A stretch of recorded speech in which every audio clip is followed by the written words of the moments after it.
अस्सलाम वालेकुम friends, welcome to our YouTube channel IT counter.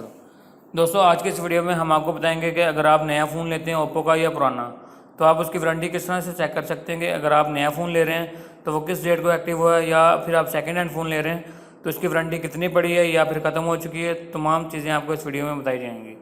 तो दोस्तों, वीडियो स्टार्ट करने से पहले आपसे छोटी सी गुजारिश है कि आप हमारे इस चैनल IT काउंटर को सब्सक्राइब करें और साथ ही बेल आइकन को प्रेस करें। तो दोस्तों, सबसे पहले आपने करना है कि आपने गूगल पे चले जाना है। यहाँ पे आने के बाद आपने लिखना है ओप्पो ई वारंटी।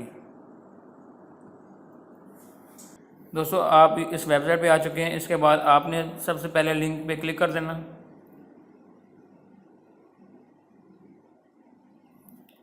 दोस्तों, ये पेज हो चुका है लोड। आपने यहाँ पे IMEI नंबर लिख देना अपने मोबाइल का जो आप परचेज़ करना चाहते हैं, THH8।